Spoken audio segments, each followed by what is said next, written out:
찬양하며 높은 데서 그를 찬양할지어다. 그의 모든 천사여 찬양하며 모든 군대여 그를 찬양할지어다. 해와 달아 그를 찬양하며 밝은 별들아 다 그를 찬양할지어다. 하늘의 하늘도 그를 찬양하며 하늘 위에 있는 물들도 그를 찬양할지어다. 아멘. 우리 다 일어나시겠습니다.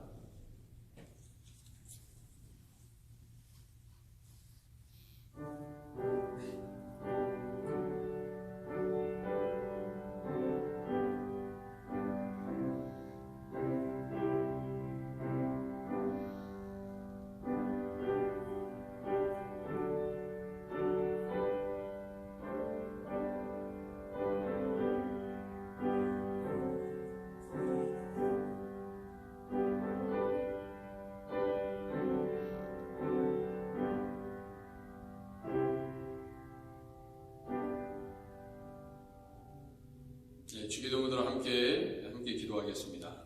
하늘에 계신 우리 아버지여, 이름이 거룩히 여김을 받으시오며 나라 임하옵시며 뜻이 하늘에서 이룬 것 같이 땅에서도 이루어지이다. 오늘날 우리에게 일용할 양식을 주옵시고 우리가 우리에게 죄진 자를 사해 준 것 같이 우리 죄를 사하여 주옵시고 우리를 시험에 들게 하지 마옵시고 다만 악에서 구하옵소서. 대개 나라와 권세와 영광이 아버지께 영원히 있사옵나이다. 아멘. 자리해 주시기 바랍니다.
계시록 3장 3절에 말씀하기를 그러므로 내가 어떻게 받았으며 어떻게 들었는지 생각하고 지켜 회개하라. 만일 일깨지 아니하면 내가 도둑같이 이르리니 어느 때에 내가 이르는지 내가 알지 못하리라 말씀해 주셨습니다. 이 시간 지난 한 주간 살아가시면서 지은 모든 죄를 이 시간 철저히 회개하고 말과 또한 생각과 행위로 지은 모든 죄를 이 시간 주님 앞에 고백하고 용서받는 시간이 되기를 소원합니다. 함께 기도하겠습니다. 아버지 하나님, 오늘도 우리의 모든 죄를 정결하게 하시고 깨끗게 하시는 하나님, 주님께서 능히 치유하시고 회복시켜 주셔서 언제 우리 하나님께 영광이 될 수 있도록 하나님 도와주옵소서. 아버지, 주님께서 성령의 기름 부으심을 통하여 하나님께 영광을 돌리게 하시고 아버지, 오늘도 함께 하시는 하나님, 우리가 모든 죄를 고백할 때 하나님께서 들으시고 응답하여 주시기를 간절히 원합니다. 마음과 생각에 또한 우리 입술과 우리 행위에 아버지 미움과 다툼과 분쟁과 시기와 질투와 아버지 모든 악의 모습을 주님 앞에 회개하고 주님 앞에 나아갈 수 있도록 우리 하나님 도와주시고 은혜를 베풀어 주옵소서. 아버지께서 함께해 주시고 은혜를 베풀어 주옵소서. 성령과 은혜와 능력의 공동체가 되도록 우리 하나님께서 은혜를 베풀어 주옵소서. 아버지께서 함께하시고 아버지 능력으로 아버지 하나님 자유케 하시며 평강의 평강으로 더해 주실 줄 믿습니다. 아버지 하나님 역사해 주시옵소서. 주님,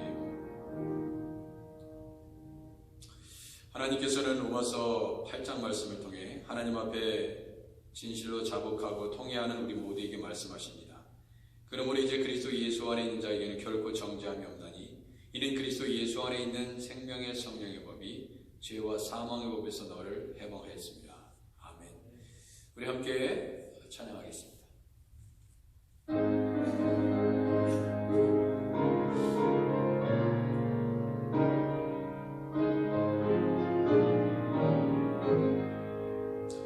그 죄에 빠진 나를 주 예수 건지사 그 넓은 품에 다시 품으시는 은혜 저 하늘보다 깊고 저 하늘보다 높다 그 사랑 영원토록 나 찬송하리라. 날로 너무 귀하다 날로 너무 귀하다 아니 없이 넓은 우리 주의 사랑 너무 귀하다. 옛날에 이른 땅에 주 예수 다닐 때 은혜 받으려고 큰 눈이 보였네. 혼자 병든 자를 다 고쳐주셨으니 나 같은 죄인까지 피해 받도다. 날로 너무 귀하다 날로 너무 귀하다 아니 없이 넓은 우리 주의 사랑 날로 너무 귀하다. 주 크신 사랑으로 온 백성 위하여 그 십자가의 고난 다 받으셨으니 그 속죄 받은 성도 큰 소리 함께 높여 온 천지 울리도록 주 찬송하리라. 날로 너무 귀하다 날로 너무 귀하다 아니 없이 넓은 우리 주의 사랑 날로 너무 귀하다.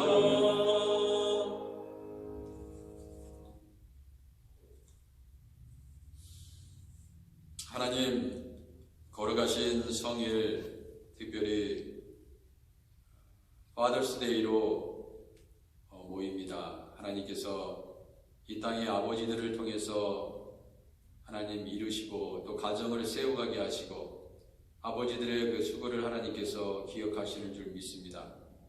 오늘도 우리 성부 하나님 아버지가 되셔서 아버지 우리를 인도하시고 우리를 먹이시고 입히시는 하나님, 오늘도 찬송하며 기도하며 또 말씀을 통하여 하나님 들려주시는 생명의 아버지 양식을 주님께서 허락하여 주실 줄 믿습니다.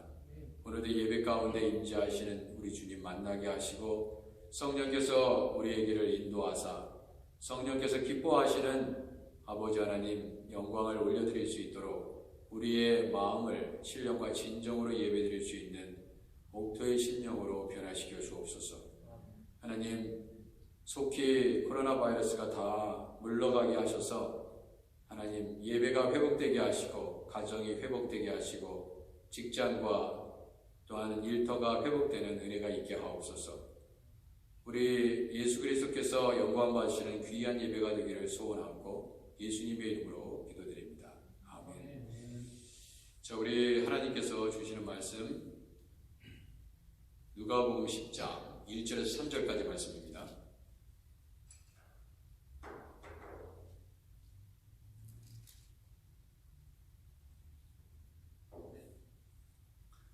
누가복음 10장 1절에서 3절까지 말씀 교독하도록 하겠습니다. 마지막 3절은 함께 합독하겠습니다.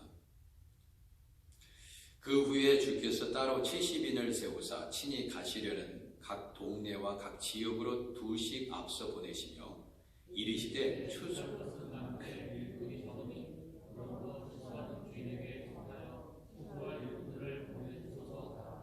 갈지어다 내가 너희를 보냄이 어린 양을 이리 가운데로 보낸과 같도다. 아멘. 자, 오늘 본문은요, 우리 예수님께서 70인을 세우셨다 이렇게 말씀합니다. 이게 전도에 대한 관련되어 있는 본문이죠. 70인 전도하기 위해서 하나님께서 예수 그리스도의 군사로 70인을 세우셨습니다. 각 동네와 각 지역으로 두씩 짝을 지어서 보내셨습니다. 자, 그런데 요즘이나 그때나 상황은 비슷하지 않을까 싶습니다. 왜냐하면 금방 읽은 2절에 이르시되 추수할 것은 많되 일꾼이 적다. 코로나로 인해서 캘리포니아 지역에 추수할 그러한 수확에 대한 채소라든지 그리고 돼지, 소 이런 것도 마찬가지더라고요. 보니까 뉴스를 보면 한때 지금은 좀 사정이 나아졌겠지만 처음 한창 이 코로나가 기승을 부릴 때 되게 어려움이 많이 있었습니다. 그 어려움은 일꾼이 없다는 거예요. 그러니까 뭐 돼지를 잡더라도 이걸 잡아서 판매를 하고 유통을 해야 되는데 그렇지 못하는 것입니다. 그래서 그냥 도살해 버리거나 그런 어려움들이 생겼다는 뉴스를 제가 접하면서 그렇죠. 복음을 전해야 되는데 일꾼이 없는 거예요. 그래서 추수하는 주인에게 청하여 추수할 일꾼들을 보내주소서 그랬습니다. 이 3절에 보면 갈지어 내가 너희를 보냄이 어린 양을 이리 가운데로 보낸 것 같다 그랬어요. 그러니까 전도라는 것은 어린 양을 이리 가운데 보내는 것 같다. 그러니까 세상으로 보내는 것. 그러니까 교회가 선교사님을 파송하고 선교사님들을 후원하고 또 교회가 전도 부대를 만들어서 자, 이 지역을 복음화시키기 위해서 훈련을 시켜서 전도를 한다고 한번 생각해 보시면 좋을 것 같아요. 그런데 그것이 어린 양을 이리 가운데로 보낸 것 같다. 자, 이게 여러분 이 누가복음 10장 3절은요 그냥 보냄이 너희를 보냄이 어린 양을 이리 가운데로 보낸다 딱 끝났어요. 그죠? 딱 끝났습니다. 그 다음에 부연 설명이 없어요. 그럼 여러분들이 생각하시기에 어린 양을 이리 가운데 보내면 그 어린 양이 살아남을 수 있어요? 살아남을 수 있다고 생각하십니까?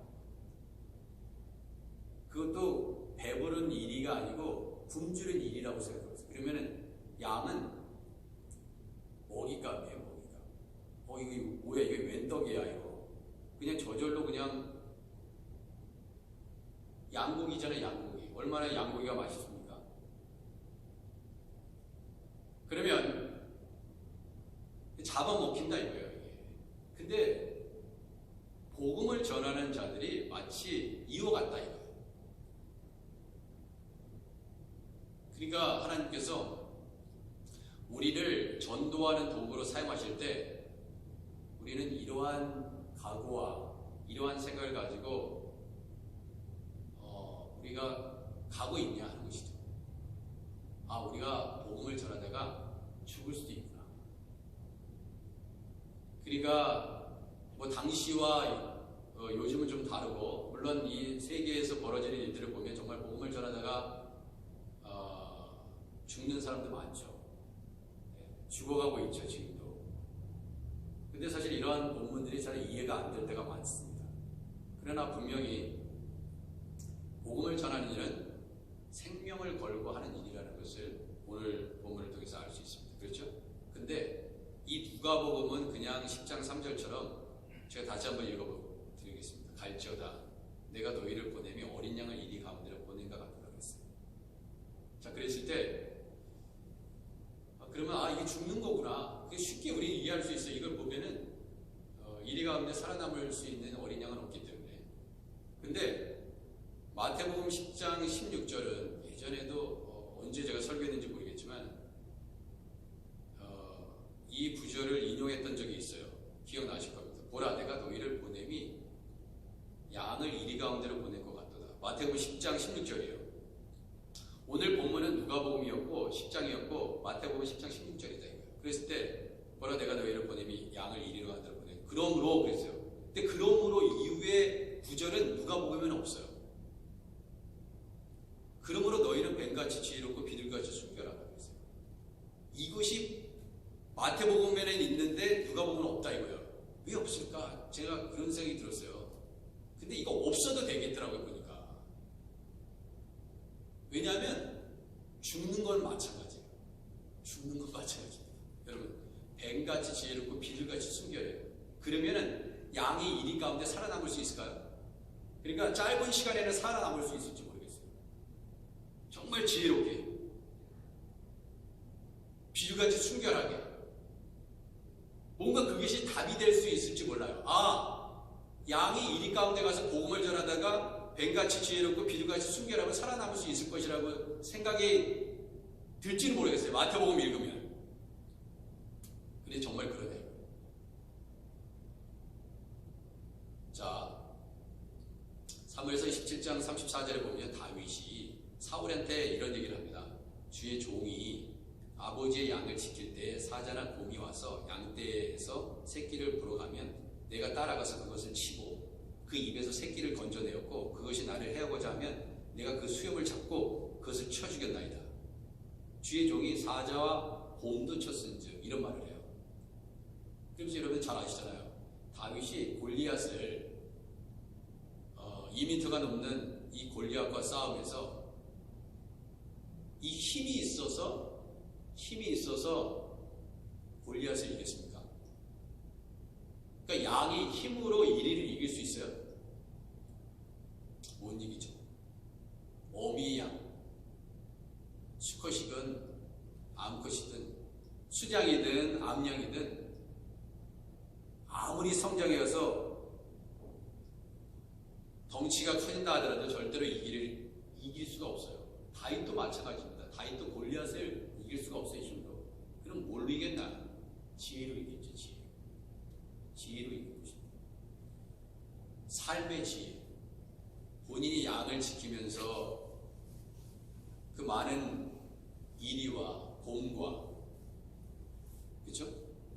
사자와 이러한 양을 해하고자 하는 짐승으로부터 양을 보호했던 다윗. 삶의 지혜로 양을 보호할 수 있었어요. 또 보세요. 근데 그런 지혜가, 왜냐하면 뱀이라는 존재는 우리는 그냥 간단하게 도식화해가지고 뱀은 뭐 사탄이다 이렇게 생각하시지 마시고 이 본문은 이렇게 이해하시면 됩니다.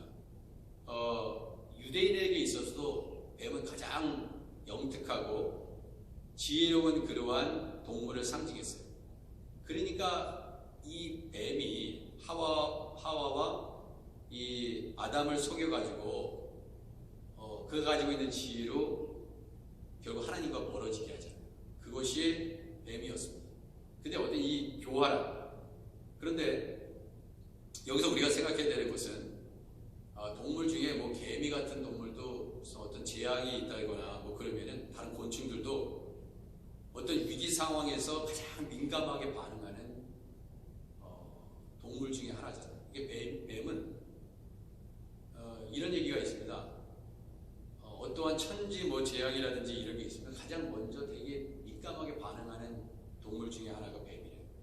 그러니까 여러분 우리 인간은 잘 모르지만은 이 기운을 느끼는 거죠. 만약에 뭐 지진이 있다, 화산이 있다 그러면 뭔가 곤충들의 움직임이 있고 이런 거잖아요. 근데 우리는 잘 모르는데 사람은 그런 것들에 좀 빠르지 않은데 이 곤충 동물들은 더 빨리 느낀다. 그러면 그런 지혜 있잖아요. 골리앗을 물리칠 수 있는 지혜, 사자와 곰을 이길 수 있는 그 지혜가 있는데, 그 비둘기같이 순결하다는 건 뭐냐? 그런 순결은 마음에 더러움이 없고 깨끗한 것을 의미합니다. 마음에 더러움이 없고 깨끗한 것을 말해요. 그러면 다윗이 그 하나님을 섬기는 데 있어서 얼마나 깨끗했겠냐 이거예요. 그러니까 내 마음에 합한 자라 그렇게 하나님께서 인정하셨겠죠. 마음에 더러움이 없다.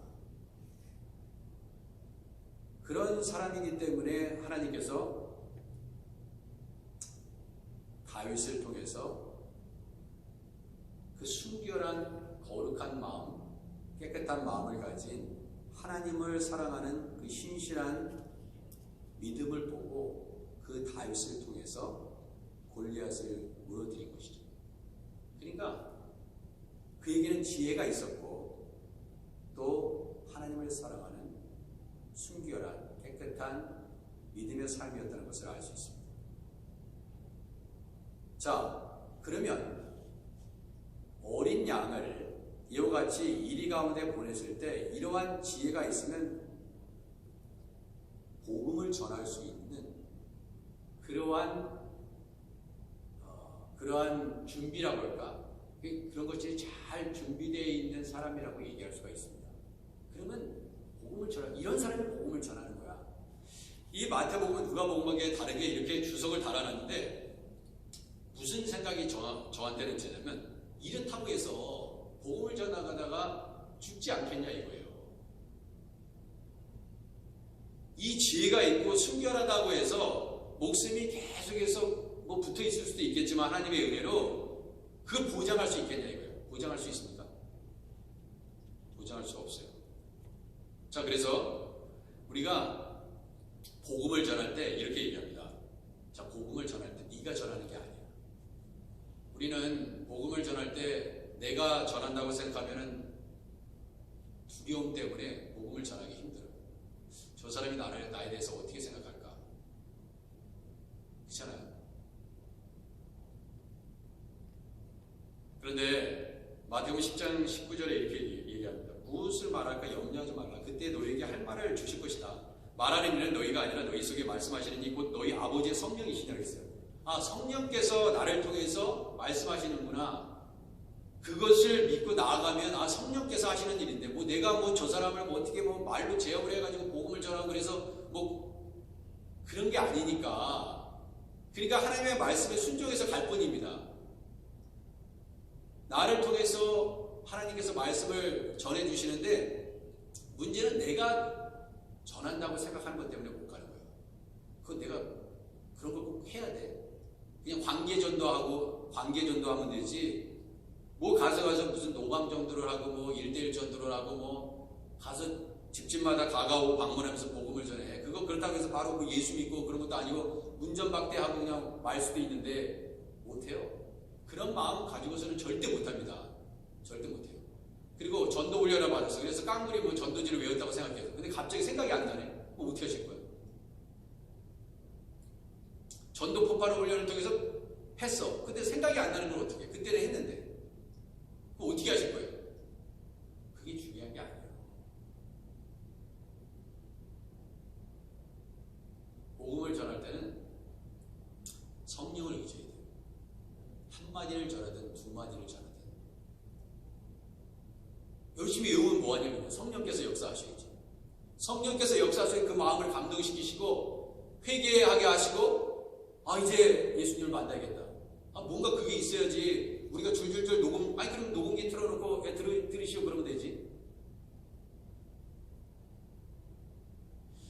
그러니까 제가 볼 때는 모든 전도 훈련은 결론은 그거 같아요. 하나님께 맡기는 거죠. 내가 외웠기 때문에 나는 가서 전도할 수 있어.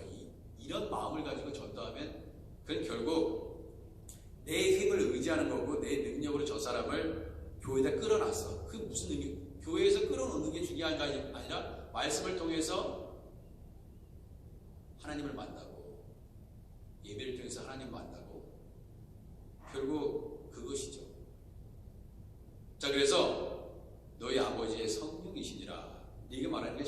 너희 속에서 말씀하시는 이고 너희 아버지의 성령이신지라 이랬어요. 그래서 자 마태복음 28장 18절에도 예수께서 나와 말씀하여 이르시되 하늘과 땅의 모든 권세를 내게 주셨으니 그러므로 너희는 가서 모든 민족을 제자로 삼아 아버지와 아들과 성령의 이름으로 세례를 베풀고 내가 너희에게 분부한 모든 것을 가르쳐 지키게 하라. 볼지어다 세상 끝날까지 너희와 항상 함께 있으리라 하시니라 했어요.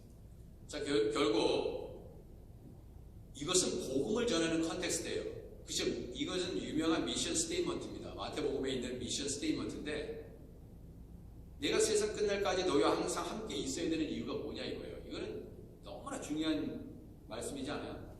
내가 세상이 끝날까지 너희와 항상 함께 해야 되는 이유가 뭐냐? 그건 그 복음 전하는 것 때문에 그렇다 이거예요.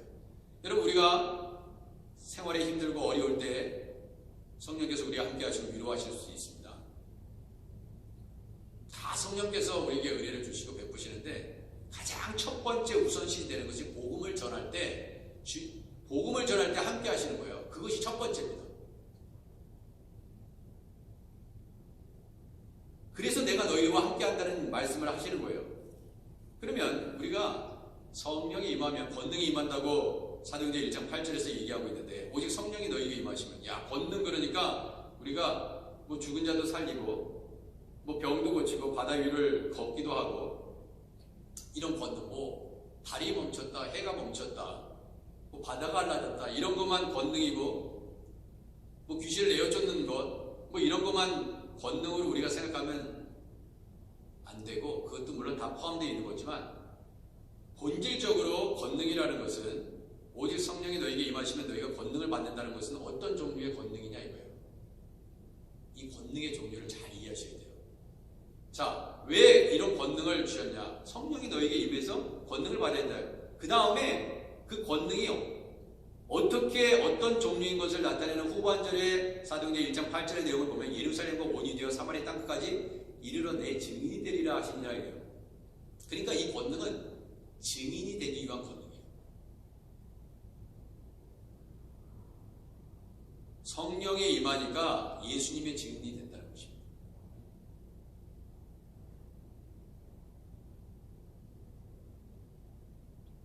성령이 임하셔야 되는 이유는 예수의 증인이 되기 위한 이유예요. 그게. 성령은 그 일을 하시기 위해서 오신 것입니다. 우리 잘 먹고 잘 살아야 되는 게 아니에요. 근데 우리가 그걸 잊을 때가 있다. 자, 복음을 전하다가 채찍을 당합니다. 그것을 감당할 수 있는 권능이에요.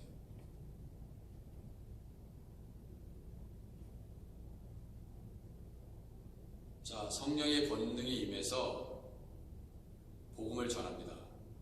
마태복음 10장 22절에 보면 너희가 내 이름으로 말미암아 모든 사람에게 미움을 받을 것이나 그랬어요. 미움을 받게 될 것이다. 왜? 복음을 전하다가 미움을 받게 될 거야. 그러나 미움을 받을 때 그것을 감당하는 권능이다. 우리가 복음을 전할 때 어떤 사람이 정말 요즘 시대에 무슨 복음을 전하겠다고 저렇게 난리를 피나 꼭 저렇게 해야 돼. 그러면 당연히 미움을 받죠. 근데 미움을 받을 것을 걱정하고 복음을 전하지 않는다면 그것은 성령의 권능이 우리 안에서 역사할 수가 없는 것입니다. 친구가 있어요. 예수는 믿지 않지만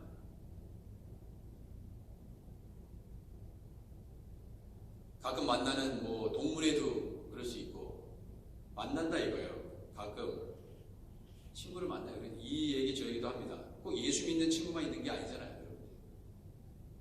근데 그 친구에게 너무 친하긴 한데 복음을 전해야 되는데 입이 떨어지더라. 예수쟁이라고 그렇게 혹시 오인받고 그럴까 봐. 그래서 관계가 또 이 예수 믿으라는 것 때문에 또 벌어질까 봐 걱정이 된다. 그러면 이게 다 뭐냐? 이런 걱정과 근심이 혹시 이 사람과의 관계가 이런 종교적인 아니 신앙적인 문제 때문에 어려움이 생길까 봐 걱정이 되고 때때로 이것이 다 이런 문제들 때문에 복음을 전하지 못한다. 그러나 이걸 각오하고 복음을 전하는 것이죠. 그게 성령께서 주신 권능이다. 자, 모든 사람에게 미움을 받을 것이다. 미움을 감당할 수 있다.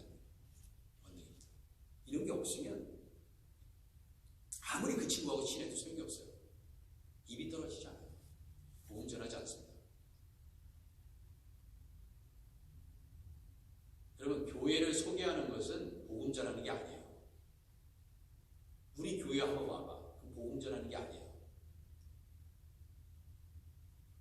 예수님을 전해야 돼요. 예수님에 대해서 알려줘야 됩니다. 우리 교회에 와도 상관없고 다른 교회에 가도 상관이 없어요. 교회에 와봐.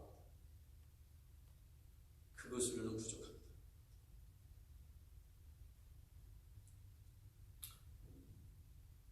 그 복음을 듣고 그 자리에서 그 이후에 그 사람이 죽는 일이 있어도 그 복음을 들었기 때문에, 여러분과 저를 통해서 복음을 들었기 때문에 그 사람이 어떤 사고로 죽는다 하더라도 그 사람은 영생을 선물해서 받을 수 있어요. 그러나 교회 한번 와봐. 근데 교회 오지 않았어. 그럼 그 사람은 어떻게 되는 거예요? 자, 모든 사람에게 미움을 받을 것이나 끝까지 견디는 자는 구원을 얻으리라 그랬어요. 끝까지 견디는 자는 구원을 얻을 거야. 그러면 이 끝까지 견디는 자는 구원을 얻는다고 그랬는데, 그러면 이 말이 뭐겠어요? 아, 정말 잘 버티고 잘 견디고 그러면은 이 땅에서 그 목숨을 유지하면서 살 수 있을 거예요. 뭐 그런 뜻도 될 수 있을지 몰라요. 그러나 이건 종국적으로 끝까지 견디는 자는 구원을 얻는다는 것은 죽음 이외의 영생의 삶을 얘기하는 거예요. 이 땅에서 복음을 전하다가 목숨이 붙어 있었어요. 야, 하나님께서 피할 길을 내셔가지고 죽을 수 있었는데 하나님이 천군 천사를 보내주시고 모래바를 확 일으켜가지고 죽이려고 하는 사람들을 다 날려보내고 네가 구사일생으로 살았어. 그것도 물론 구원이죠. 감옥에서도 탈출할 수 있었고 베드로처럼.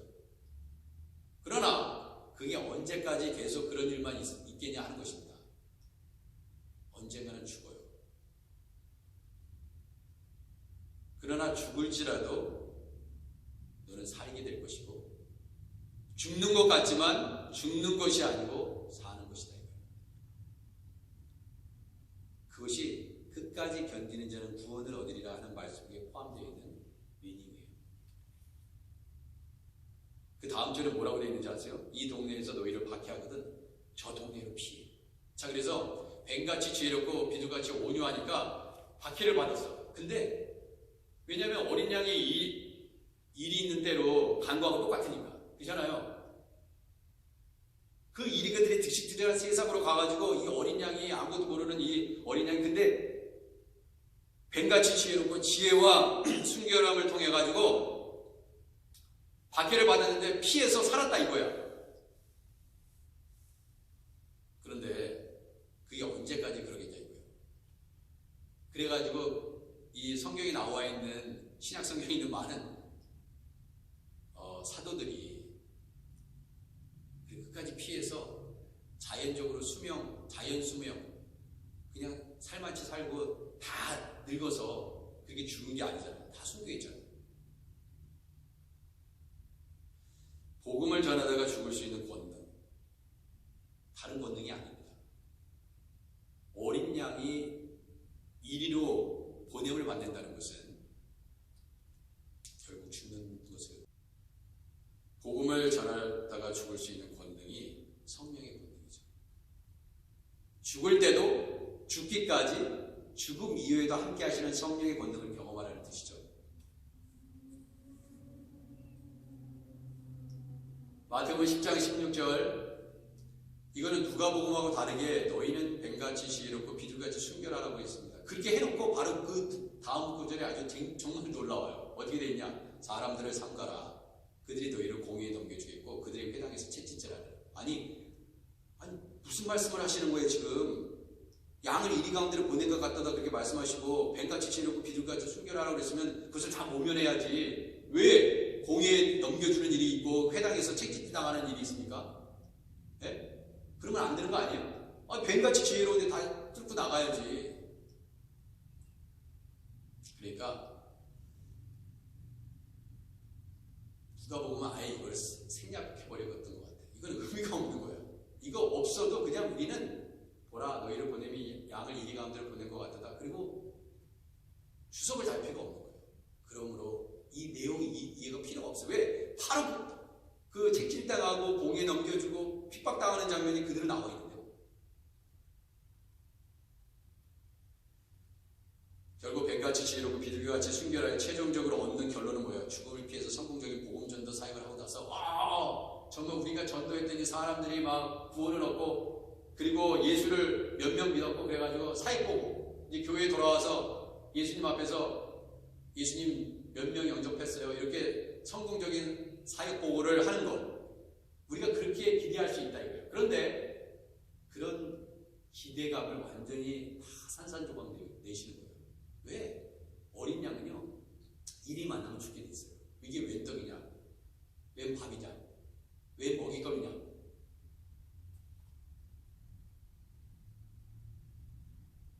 결국 지혜와 순결함 때문에 그들이 최종적으로 얻는 것은 복음을 전하다가 죽을 수밖에 없는, 그러니까 복음을 전하다가 얻는 열매는 바로 죽음이라는 열매예요. 다른 게 아닙니다. 그런데 성령의 권능이 임하면 그 자리에서도 매질을 당하는 그 상황 속에서도 복음을 전한다. 여러분, 우리가 예배 드리는 게 뭘까요? 이 시간 편안히 저 말씀이 저런 뜻이 있구나, 이런 뜻이 있구나. 그 무슨 의미가 있어요? 우리가 복음을 전할 수 없다. 이웃에게 복음을 전할 수 없다면, 친구에게 복음을 전할 수 없다면, 매일 가끔 만나는 친구에게 복음을 전하지 않고 차만 열심히 마시고 밥 열심히 먹고 이 세상 얘기 저 세상 얘기 하면서 그 영혼에게 복음을 전하지 않고, 그러면 그게 무슨 의미가 있겠냐? 우리에게, 예수 믿는 우리에게, 예수 믿지 않는 사람은 그렇게 살지만 상관하지 않고 예수 믿는 여러분과 제가 세상 사람들 만나면서 그것을 하지 않고 만나면 그게 여러분들에게는 어떻게든 프레시먼트하고, 그죠? 리프레시가 되고 그 시간을 즐길 수 있어요. 오래간만에 너 만나는 게 기쁘다. 그런 일이 있으니 저런 일이 있으니 다 좋다 이거예요. 그런데 왜 하나님이 그 사람을 만나게 해주셨을까? 그런 걸 생각해보면 그 시간을 웨이스트하는 거죠, 사실. 복음을 전하는 일에 있어서 그런 관점으로 우리가 사람을 보고 사람의 만남을 생각할 때 우리는 그럴 수 있다.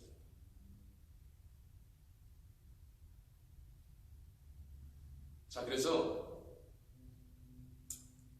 마가복음 13장 10절에 또 복음이 먼저 만국에 전파되어야 할 것이니라. 또 너희가 내 이름으로 말미암아 모든 사람에게 미움을 받을 것이나 끝까지 견디는 자는 구원을 받으리라. 미움을 받다가 결국 죽는 것입니다. 그리고 이거는 이 세상의 구원이 아니라 이 세상에 목숨이 붙어있다는 얘기가 아니라 끝까지 죽는다는 얘기예요. 그렇지만 내 생명을 책임지겠다는 예수님의 약속입니다. 그게 중요해요. 여러분, 예배 열심히 드리지만 여러분과 제가 복음을 전하지 않고 있다면 사실 이 예배는 진정한 예배일 수 없어요. 이런 종교적인 행위는 불교도 있고 제사에도 있고 캐톨릭도 있고 다 있습니다. 이슬람교도 있고. 근데 복음을 전하지 않는다면 아무 의미가 없어요. 열심히 말씀 들으면 뭐합니까? 우리가 복음을 전하지 않는다. 교회가 세상에 빛이 되지 않는데 무슨 의미가 있나요? 앉아있는 게. 예배당에 앉아있는 게 무슨 의미가 있나요? 1시간.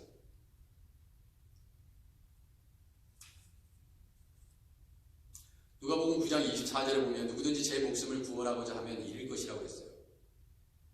아니, 목숨을 구원하고자 하는데 잃어버린대요. 근데 누구든지 나를 위하여 제 목숨을 잃으면 구원하리라고 했어요. 그러면은 예수님을 위하여 우리의 목숨을 잃어버리면 구원하리라고 했어요. 그런데 자신의 생명을, 목숨을 지키겠다고 설사 그렇게 해서 자기 생명을 구원한다 하더라도 잃어버린대요. 이게 예수님의 말씀이에요. 근데 예수님을 위해서 복음을 전하다가 죽었다고 생각해 보세요. 근데 잃어버린 거예요. 완전히 잃어버린 거예요. 죽은 거예요, 완전히. 근데 구원하리라고 했어요. 그러니까 죽었지만 죽은 게 아니라는 거예요. 사람들은 저 사람 죽었네, 복음 전하다가 순교했네, 근데 죽은 게 아니라고 얘기하는 거예요, 지금. 그러므로 우리가 죽을 때 예수님처럼, 어린 양처럼, 예수님도 죽었잖아요. 근데 우리가 죽을 생각을 하지 않고 열매 맺을 생각을 한다면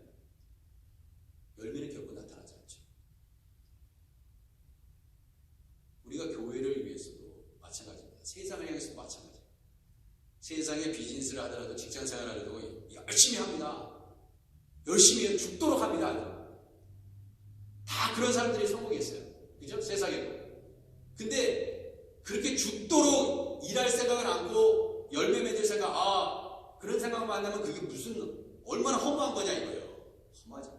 너무나 허무한 거죠. 열심히 일하지 않는데 풍성한 수확을 원하는 사람이 어디 있어요? 열심히 풀을 메고 농약을 치고 밭을 갈고 모를 심지 않는데 무슨 거기서 쌀이 나오기를 기대하고 야채가 나오기를 원하고 뭐가 나오기를 원하겠냐 이거예요. 아무도 기대할 수가 없죠. 그러니까 하나님의 일도 마찬가지다. 내가 정말 열심히 씨를 뿌리고 열심히 수고하고 그래야지 교회가 더 아름다워지고. 그럼 어제 이 저녁에 이 교회 성전에도 열심히 청소하시는 분이 계셨기 때문에 우리가 쾌적한 환경에서 예배드리는 거예요.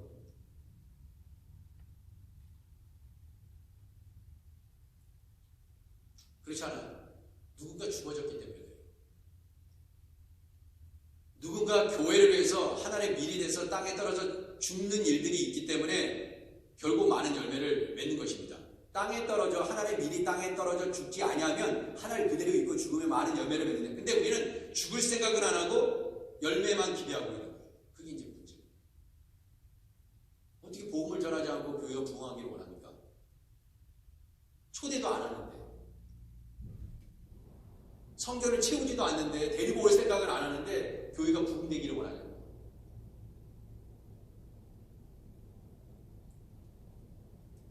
근데 우리가 또한 예수 믿는 사람으로서 본을 보여야지 그 사람이 우리 보고 따라올 거 아니에요. 그렇지 않나요?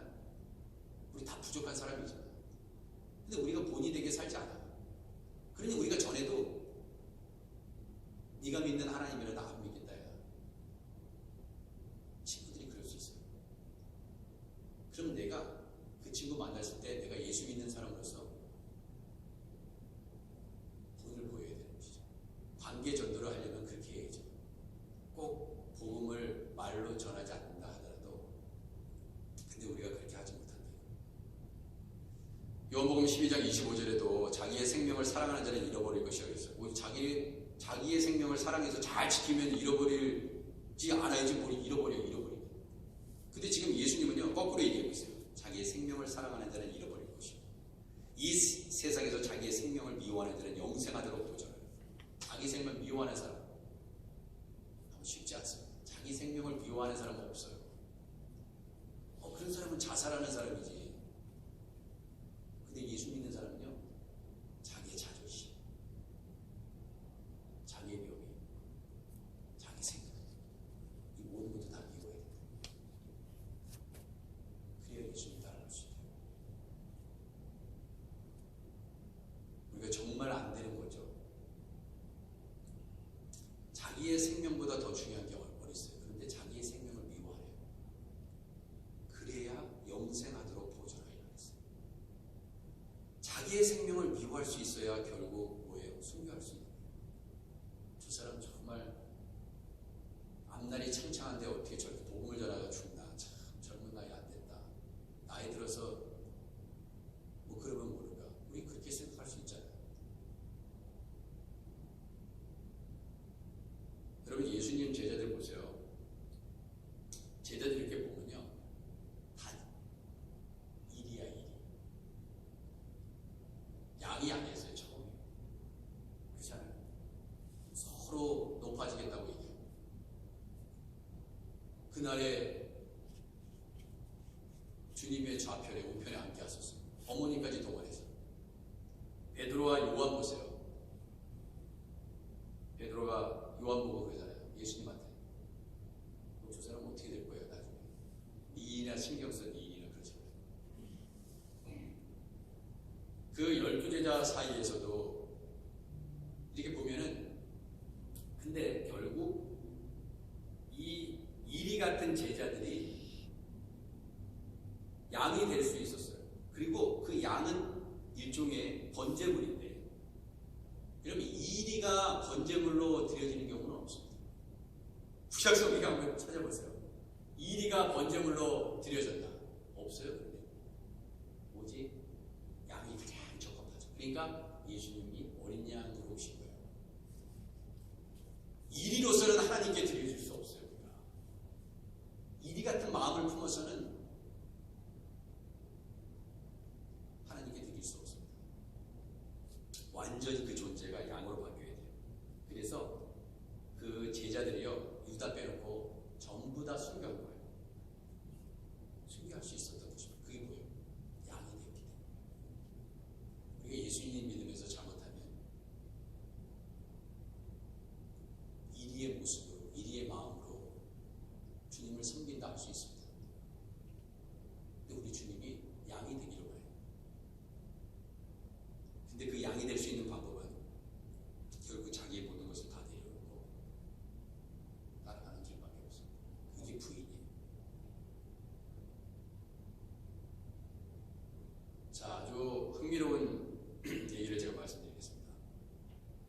요한복음 14장 12절에 이런 말씀이 있잖아요. 내가 진실로 진실로 너에게 이르노니 나를 믿는 자는 내가 하는 일을 그도 할 것이요 또한 그보다 큰 일도 하리니 이는 내가 내 아버지께로 감이라 그랬어요. 그러면은 예수님을 믿는 여러분과 제가 지금 예수님이 하신 일을 하고 있어요.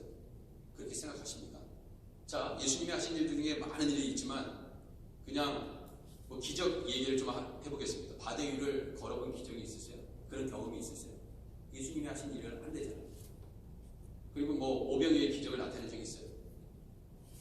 문둥병자를 치유하셨나요? 지난 주일 설교처럼 38년 된 병자를 예수님처럼 고친 적이 있나요? 도대체 이 말은 도대체 뭐냐? 할 수 없는 것을 괜히 예수님께서 말씀하셨냐? 그럼 참 이런 얘기 들으면 되게 스스로 정말 이건 예수님 그냥 근처에도 못 가는데 우리는 왜 이런 얘기를 했을까? 이런 생각이 들잖아요. 그런 생각 드셔보셨죠? 예수님보다 더 큰 일도 안 돼. 왜? 내가 아버지께로 가니까. 예수님이 아버지께로 가니까 그 일을 부인한테 맡기고 더 큰 일도 할 테니까 한번 잘해봐. 그러면 저는 이 말씀 진짜 이번에 처음 이 설교 준비하면서 깨달았는데 이게 도대체 뭘까? 예수님보다 더 큰 일?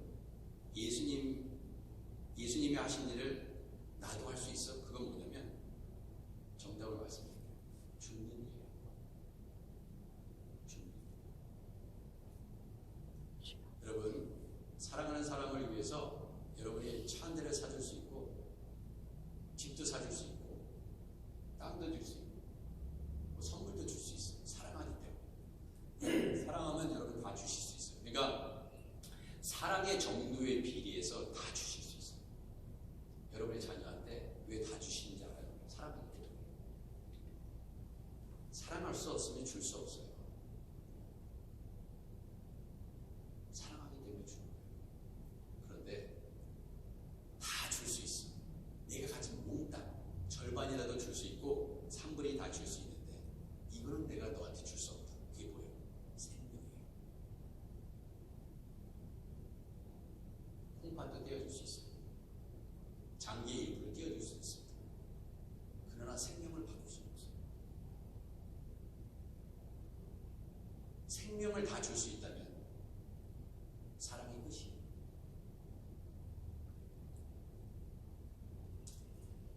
그렇기 때문에 나를 믿는 자는 내가 하는 일을 그도 할 것이라는 말은 결국 죽는 그 영혼을 위해서, 그 영혼을 살리기 위해서.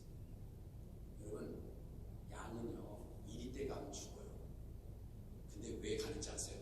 그 이리를 양되게 하기 위해서. 그게 복음의 의미입니다. 저는 그걸 깨달았어요. 저 일이니까 일이 내버려둬 그냥. 아니고 양이 자기를 죽이면서까지 그 일을 양되게 하기 위해서 그렇게 했다 이거예요. 많은 순교자들이, 그러니까 우리 하나님께서 먼저 순교자의 피를 원하신다고 그러잖아요. 조선 땅에도 그 많은 선교사님들이 피를 흘렸기 때문에 들어오자마자 대동강변에서 선교하기 전에 벌써 죽어요.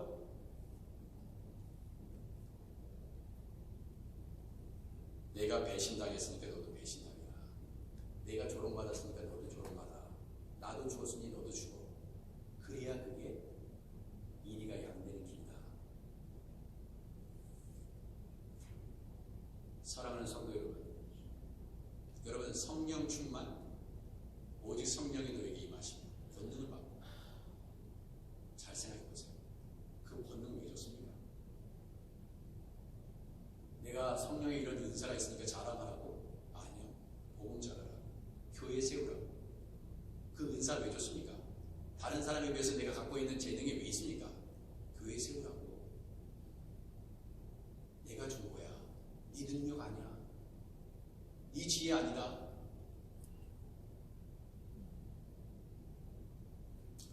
여러분 스데반이요, 성령 충만하지 않았으면 안 죽었어요. 아시죠? 성령 충만했기 때문에 죽었어요.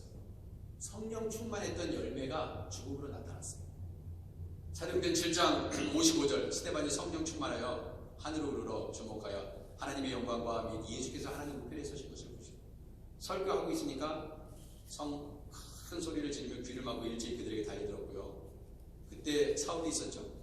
그들이 돌로 스데반을 치니 스데반이 부르짖어 이르되 주 예수의 내 영혼을 받으시옵소서. 성령 충만한 게 죄예요? 성령 충만해서 하나님의 일을 하는 게 죄예요? 근데 죽였다니까요, 그 사람을. 근데요, 각오하는 거예요. 왜? 하나님 기뻐하시니. 성령 충만하기 때문에 박해를 피해서 막 구름을 타고 날아다녔다. 막 바다가 갈라지고 온문이 다 열려가요. 물론 그럴 때도 있어요. 그러나 결국 마지막은요, 죽음이에요. 주 예수여 내 영혼을 받으시옵소서. 예수님의 고백이에요. 스데반도 그렇게 얘기했어요. 내 영혼을 받아옵소서. 스데반은 성령 충만했기 때문에 죽었습니다. 성령 충만하지 않으면 절대 죽지 않아요. 네? 성령 충만하면 죽지 않습니다. 교회 일 열심히 안 하면 욕먹지 않아요. 그냥 왔다 갔다 하세요. 왔다 갔다 하시면 어느 누구도 안 건드립니다. 근데 교회 청소를 한다고 생각해요. 아, 교회 청소를 했다는데 여기 먼지가 떨어져 있네. 왜? 아니 이 강대상은 왜 저쪽으로 옮겨놓고 왜 저랬어? 왜? 하다 보니까 실수도 있고 연약한 부분이 있어요. 성령 충만해서 하긴 했어. 성령 충만의 열매는요, 죽음이고 끝에는 박해입니다.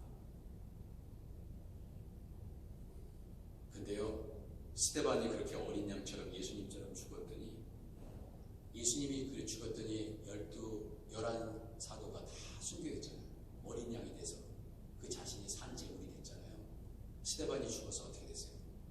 사울이 변화돼서 예수님 음성 들었고 결국 많은 사람을 구원하셨어요. 많은 열매를 맺었어요. 하나님의 미랄이 땅에 떨어져 죽으니까 한 사람이 죽어도 이런 위대한 일을 보이잖아요. 우리 교회에 한 사람만 죽어도 그 사람이 제대로 죽으면 엄청난 일이 일어나죠. 근데 어느 누구도 죽을 생각을 안 하는 거죠. 우리가 어린 양처럼 스데반처럼 죽어야 하크네시아 교회가 살고요, 가정이 살고요, 부인과 아내가 아주 불티나게 싸운다고 생각해보세요. 어떤 한 사람이 죽어야 돼요. 둘이 죽지 않고 계속 살아있고 계속 싸우면 그 가정은 파탄납니다. 근데 이를 위해서 누가 찾는 거예요? 죽는 거예요. 그 가정은 살아요. 왜? 누가 죽었기 때문에. 살을 위해서 계속 싸워보세요. 그 가정은 완전히 깨집니다.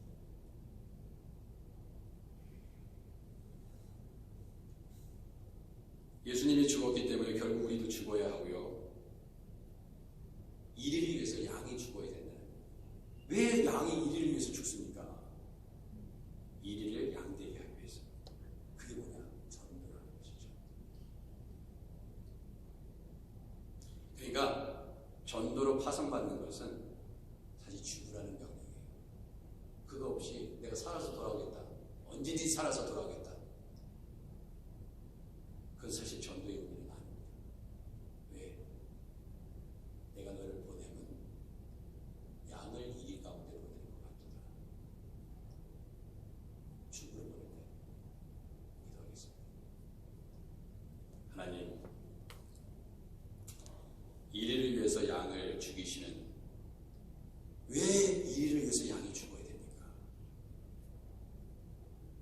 저 악한 자들을 구원하기 위해서 왜 순결한 자들이 죽어야 됩니까? 그러나 전 세계 복음이 전해질 때 주님은 그렇게 하셨습니다. 우리가 이것을 깨닫고 우리 또한 교회에서 죽어지게 하여 주시고, 나는 살아있고 너는 죽어라, 나는 여전히 살아있겠다, 그게 아니고 더불어 함께 죽어질 때 부흥의 역사는 그 현장에서 일어날 것이고, 주님의 놀라우신 열매들이 양의 죽음으로 통하여 이리가 변화되고, 바울이 그렇게 변화되어 이방인의 사도가 되어 수많은 영혼들을 구원하는 교회를 세워갔던 것처럼 우리 교회도 그런 교회 되게 하옵소서. 예수님의 이름으로 기도드립니다. 아멘. 우리 준비하신 헌금 50장 부르시면서 찬송하겠습니다.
너에게 충만하게 하사 성령의 능력으로 소망이 넘치게 하시기를 원하노라.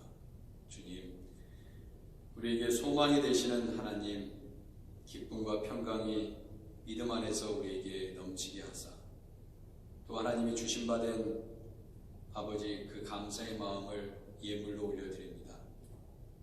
어려운 경제적인 상황 속에서도 우리 주님께 온전히 드려 이 모든 것 또한 나의 것이 아니오 아버지의 것임을 알기에 교회를 세워가고 또한 구제하며 복음을 전파하는 귀한 예물 되게 하여 주옵소서.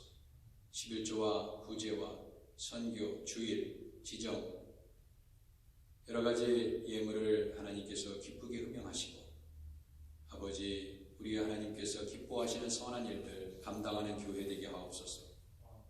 또한 귀한 예물 드리는 가정마다 하나님의 은혜가 임하게 하옵소서. 주님, 늘 먹을 것과 입을 것을 공급하여 주시고 책임져 주시고 속히 경제가 잘 재개되어 아버지 성도들의 가정에 직장과 또 자녀들의 학업과 하나님 또 진로 가운데 하나님 은혜 위에 은혜를 도와소서. 예수님의 이름으로 기도드립니다. 아멘. 자리에 앉아주시기 바랍니다. 간단한 주보 오실 때 이 혹시 종이 한 장 받으셨는지 모르겠어요. 주정부의 또 가이드라인에 따라서 저희가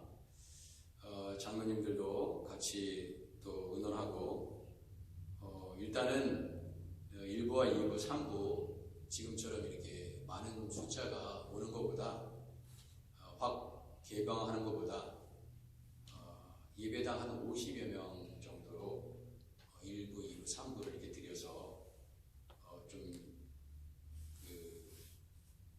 마스크 꼭 쓰시고 그 다음 주부터는 28일 날은 이렇게 각 예배당 한 50여 명씩 예배 드릴 수 있으니까 열 그 감지기로 체온 측정이 돼서 통과되신 분들 너무 막 이게 몸에 정상 체온이 아니신 분들이 들어오면 안 되고 그러니까 꼭 마스크를 착용해 주시기 바랍니다. 왜냐면 이거는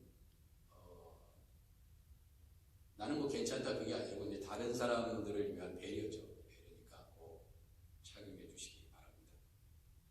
그리고 의무 봉사자들이 다음 주에는 아마 현관 앞에서 지금 열 감지기에서 그 체온 재는 거 구입을 했어요. 그러니까 이제 오늘 딜리버리가 되는 걸로 알고 있습니다.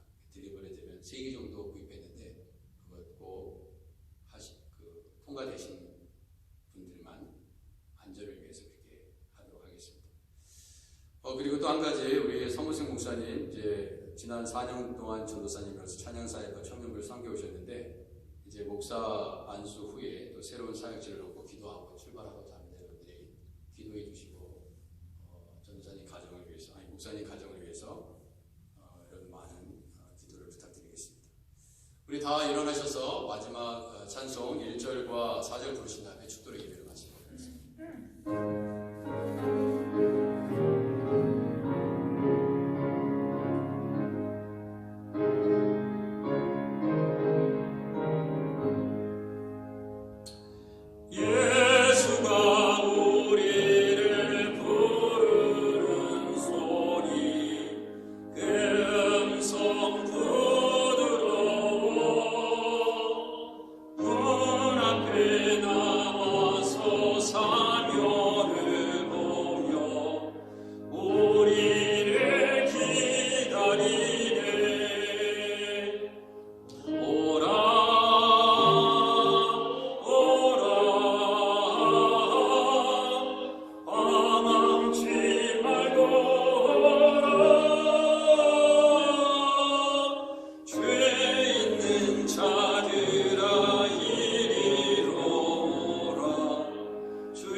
이제는 모든 죄 있는 자들을 오게 하시고 부르셔서 예수 그리스도의 보혈로 용서해 주시는 그 크신 하나님의 예수 그리스도의 은혜와 독생자 예수 그리스도를 죽이시면서까지 일이었던 우리를 양되게 하시고 또한 복음을 전하게 하시는 귀한 통로로 사용하시는 그 하나님의 넓고도 크신 자비하심과 성령의 역사를 통하여 주님 성령 충만하여 복음을 전하겠습니다 하고 결단하고 이 자리를 떠나가는 사랑하는 아카데시아교회 모든 성도들 가정과